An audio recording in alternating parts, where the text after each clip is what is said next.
Hello and welcome to Cooking the Books with Heather. Today, it's still winter. It's very cold outside, even though it's sunny. Tomorrow it's going to be rainy. And we just really wanted some chili. We were supposed to go to a potluck tonight and I was going to bring chili. I don't know if we're going to end up going because the child got a cold. It's not COVID. But I'm still going to make the chili. And if I have to, I'm making a really huge batch. So there will be plenty left to freeze if we don't end up going to the potluck. So very first thing, I'm going to go ahead and get my beef searing. Let me show you. I just have a relatively small chuck roast. This is about 2 1/3 pounds, 2.3 pounds. I'm going to leave it whole and sear it in my largest pot on both sides, and then I'm going to cut it up because I like my chili to have chunks in it, but I also like it to have sort of the ground beef texture. So we're going to be doing both today. So this is, I'm going to go ahead and get this started because my pan's been heating and I don't want it to overheat and start to smoke. That's bad. So 1 second. Now that we're all sizzling in the background, I have my pan on medium-high heat. I want to get a really good sear on the outside. And doing it whole and then cutting it up means I don't have to worry about turning over all the little bitty pieces and doing it in batches. This just gets it done so much faster, and you get some of that brown beef flavor in your final product. So I'm gonna have to check on that occasionally. But I want to tell you about the rest of the ingredients. I've already cut up some yellow onions. They're 2 medium. Since this is my recipe, I will be telling you like how much of everything.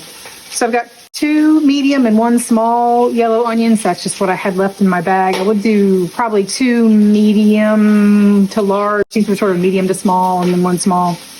So, you know, it's all very fluid. I never make chili exactly the same anytime, but I'm going to try to keep track of all of my proportions for you guys this time. I also have a jalapeno chili that I have seeded and diced. These are sort of rough chops because they're going to simmer for a really long time and mostly break down into the sauce.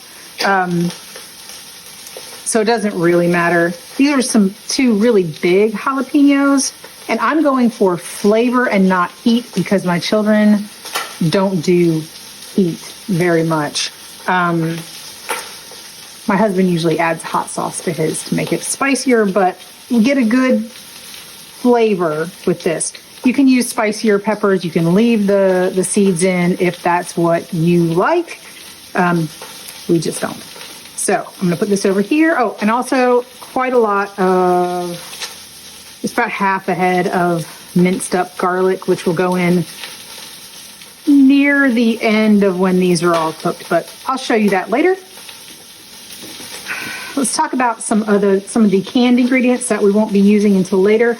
I like a mixture of beans in my chili. So I have a couple cans of black beans, a couple cans of kidney beans, and a couple cans of pinto beans. This is my usual mix.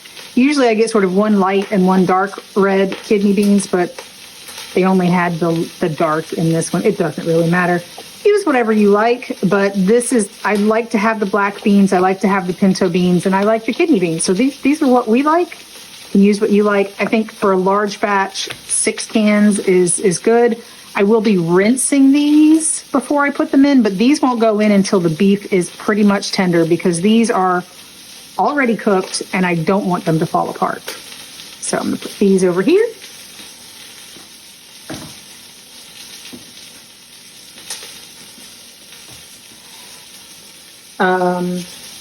And then as far as canned goods, I also have some fire roasted diced tomatoes, a couple cans of that. I also sometimes use whole tomatoes in cans, and then I crush them up with my hands, but this will be fine. Fire roasted because that's what I have on hand, and it's a little more flavor, it's a little different. And then as far as tomato products, I also have some tomato paste. These will all go in pretty early. The tomato paste we're going to brown. I'll show you that when we get there before we add a bunch of other things. So just get a little more flavor, a little different flavor in it. And now I'm going to start making sort of a spice mix. Oh, wait. I'll also be adding a little bit of red wine. Any sort of, like, sometimes we have a beer or whatever. I keep little bottles of halfway decent dry red wine around just to use in sauces and things like this, especially with tomato-based stuff. I use red. You could also use white. Use what you like. And I will be throwing a bay leaf in there. I'm not going to do anything else with that, so that goes back here. So now I'm going to kind of measure out some spices. I usually do this over the pot when I add them in, but anyway. I have some, let's do the chili powder first. This is chili powder. It's a mixture of chili pepper, spices, salt, garlic. Who knows what exactly is in it, but I'm going to start with a couple tablespoons, and I do just sort of use a tablespoon usually for my first round. So that's just regular chili powder. That's just sort of a base, dark chili powder. That's mostly what I see in my stores. I'm going to add, I have some ancho chili pepper. This is a dried chili ground up, but it gives it a good flavor. And I was almost out, so I had to pick up some more. Yep, just chili, nothing else. These are very mild, but it gives it a great flavor. So that's about 1 tablespoon.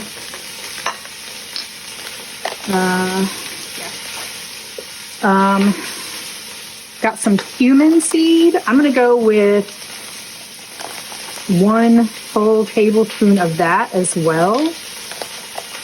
I like cumin in it. I usually end up adding more spices later. Paprika. That gives it a nice red color. So if you end up making, so the Texas chili does not have a lot of tomato products in it, but it gets a lot of its color from paprika. So I use 2 tablespoons of paprika, and this is just regular paprika, but I also like to add smoked paprika. So that's what I'll be doing next, and I will have to open it. So before I finish up this, my beef chuck is done, and I'm going to add some 80-20 ground beef. I bought a big pack. I put some in the freezer, but this is about 1.33 pounds left. So, okay, I have my assistant watching the ground beef as it browns, so I can continue with this. I'm going to do a tablespoon of this smoked paprika. Smells nice and smoky. So there we go. And I'm going to keep this for later. This stuff I'm all going to brown a little bit in the pan, but I don't want to do that with the garlic and onion powder. So I'm going to get a different. So even though I have fresh garlic and fresh onion in there, I'm going to add some of this powder, and my onion powder is kind of lumpy, but it'll be okay. Approximately 2 tablespoons of that, and I'll do about the same of this. So I almost always end up adding more later as I sort of taste it. And Mexican oregano. You can use regular oregano. I like it. It's a little bit of an herbal note to it. I'm going to add it with this stuff because I don't really want to brown up the leaves. And that, I've got my 2 different spice mixes that are going to go in at 2 different times. And we'll show you that as it comes up. So my ground beef is all brown, and I strained it out. I've got, I'll show you. I usually just put it in a colander, a sieve like this, and then I used some of the grease to cook my peppers and onions. Just to kind of use some of that. Like I used about 2 tablespoons worth approximately. If you use beef that's got a lot of fat in it and you don't strain it, sometimes you end up with, some beef fat floating on top, and it's just not that great. So that's what I do. You don't have to. If you're like on a keto diet or something like that and you really want to eat a lot of fat, keep it. So while the peppers and onions are cooking, I'm going to go ahead and slice this up. It's not hot anymore. In fact, it's nowhere near cooked, but it is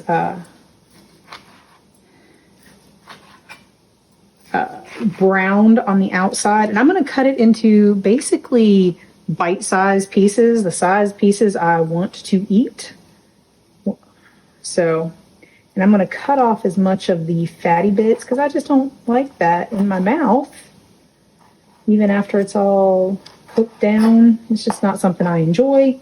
Sometimes I will cook those fatty bits and make it kind of like beefy bacon. Add salt, make them all crispy. They're delicious. My family loves it.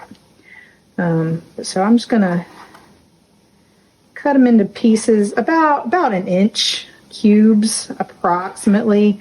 You don't have to cut out all of those because a lot of that fat will render and be really delicious. But anything especially that is hard bits, it'll just be yucky in your mouth. So I trim those out. And so I'm going to be cutting this all into bite-sized pieces to add back in a little bit later. And when we come back, we will show you what we're doing at the stove.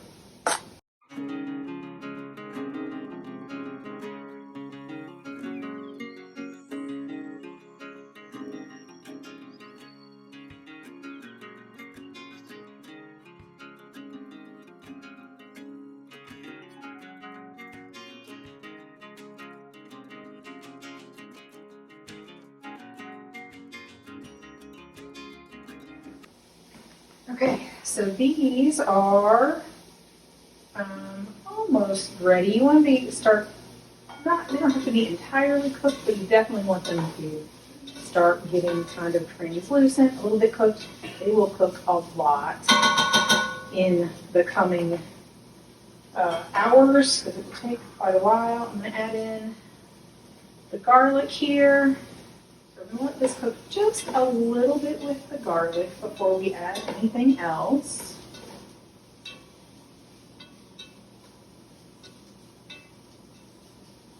I think I ended up adding about another spoonful of the beef fat. So now I'm going to add in the spices, the garlic powder and the chili powders and the paprika and stuff like that, just to let that bloom, let that get a little bit more toasted with the fat. I'm going to cook that for a couple minutes. And while we're doing that, I'm going to go ahead and move my stand. So you'll have to forgive the clutter all over the place. I've got a new pan that I don't know what to do with. And, it's all kind of crazy here. I don't have room for it in my usual pan storage area. Anyway, I think this is nicely browned, bloomed a little bit. And now I'm going to put in the tomato paste and brown that a little bit. Open it. Barely.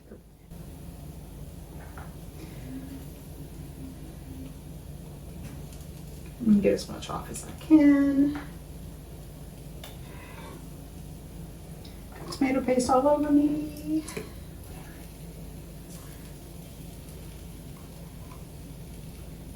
Using a whole can of this tomato paste.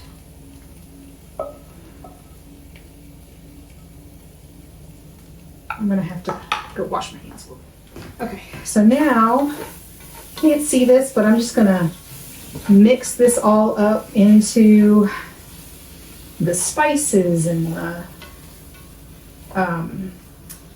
peppers and the onions, just to let this get a little bit of brownness to it. A little bit of sort of browned tomato flavor.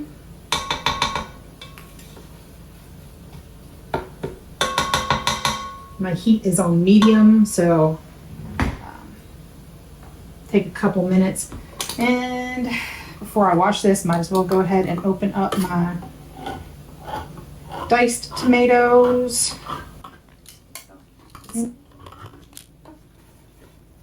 I'm gonna get up another thing that I forgot. So I keep both chicken and beef, sort of soup base, whatever, better than bouillon. I get a couple different brands, but I keep something like that in the refrigerator just for times when I feel like I don't have any of the stock, or I don't have it in the right amounts or whatever. So I'm going to use that instead of like a box O stock. But you can obviously, buy some beef stock.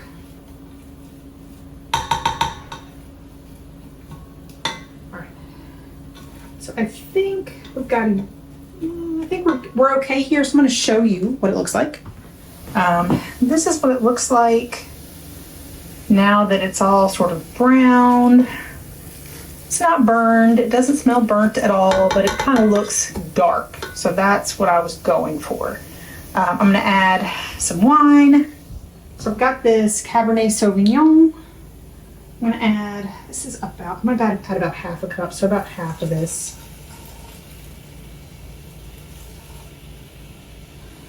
That's good.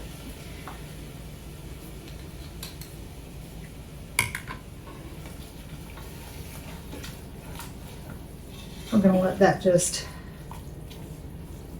cook in for a bit. Excuse my patient.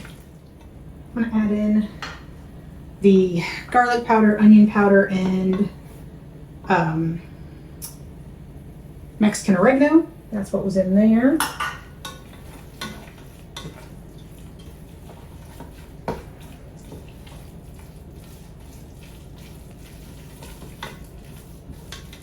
There we go. Now it's sort of just all thick. I'm going to add in my cans of tomato.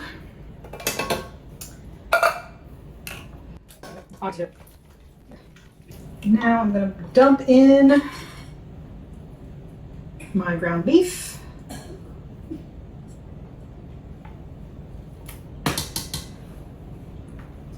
Now I'm going to dump in the rest of my beef. These are just all of that. This is that chuck roast that I cut up.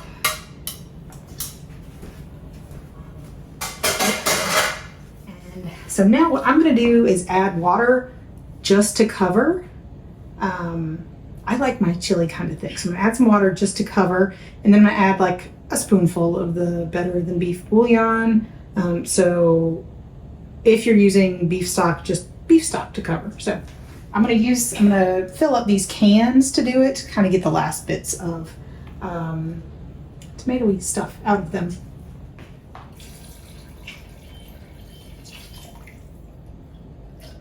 Okay.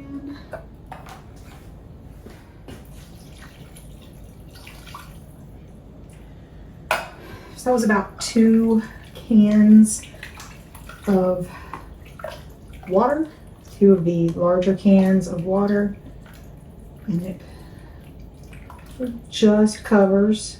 You can see some of my chunks of onion powder in there. Hopefully that will all get dissolved as it cooks. I'm going to add, there's about, I would say that's probably about a quart. So each one of those is almost 2 cups. So I'm just going to do sort of a big spoon 1.5 tablespoons for a quart.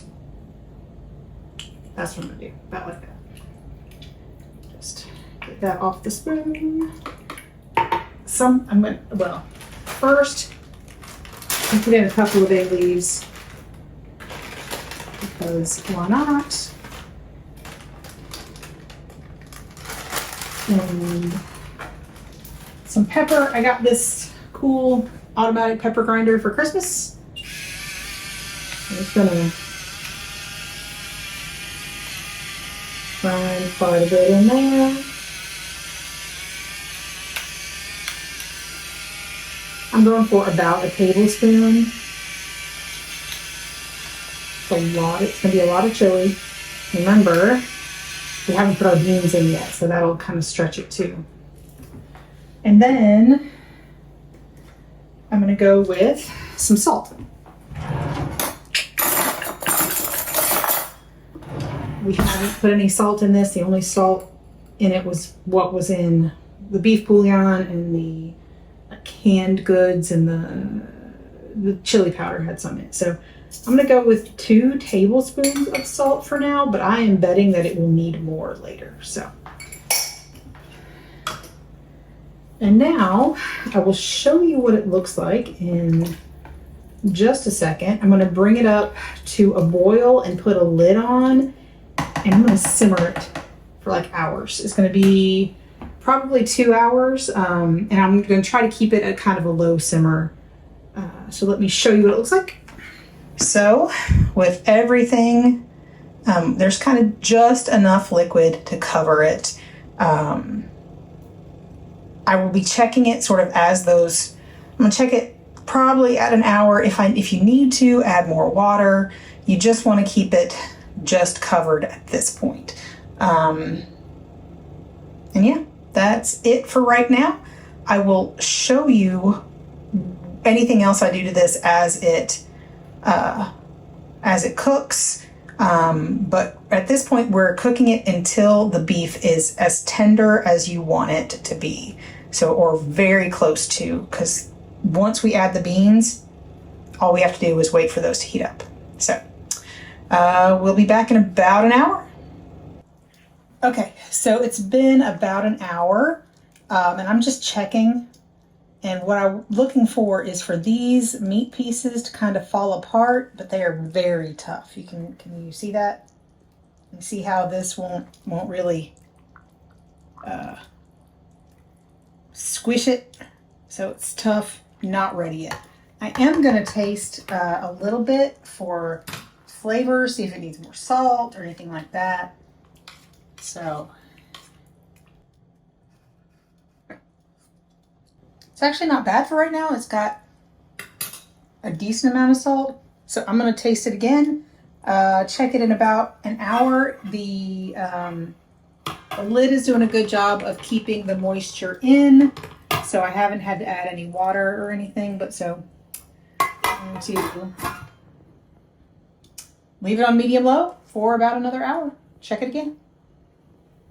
All right, so it has now been 2 hours that this has been cooking, and I checked it, and they're still seeming very tough. So, I've got another hour, so I'm gonna go ahead and test again. I'll probably test again in a half an hour, but if it takes longer than that, I will let you know and show you again probably in about an hour. Okay. So it's been about another half hour since I checked it, and the meat is starting to kind of fall apart. So it's starting to get tender, so that's good. We tasted it. My taster felt like it needed another depth of flavor. So just a second. So this is an ingredient I add sometimes. I'm gonna put in some cocoa powder. So this is just the cocoa powder I had in my cabinet. It's kind of like for a mole. It just adds another little depth of flavor. And so I just add about a spoonful. I know that's super accurate, but I'm gonna let that sort of simmer in there. And I'm gonna go ahead and get my beans ready. And then we can just let this sit. I'll probably turn it down. Once it comes up to a boil, I'll turn it down as low as I can. And we can just let it sit until we're ready to eat. And that meat will be, the chunks of meat will be super tender, and the beans will be cooked. Well, they're already cooked. Beans will be hot. And I might taste it for flavor. Let me see now that I've mixed all that brown sugar in. Brown sugar, not brown sugar, cocoa powder. Although sometimes a little bit of sugar is okay, because tomatoes sometimes need a little bit of sugar, but I think that's good. I think it needs to simmer for a bit. But yeah, I'm gonna go ahead and rinse and drain my beans, put them in here, and I'll show you what it looks like when that's all in there, and then it'll be basically done. Okay, so now the beans are all added. This is what it looks like. And I've tasted it and I feel like it needs a little something. So I'm gonna add some more chili powder and maybe some ancho chili powder, and maybe a little bit of salt, because I think the beans are gonna, a little bit of salt. And I will definitely have the full recipe linked down below with how much I ended up using altogether.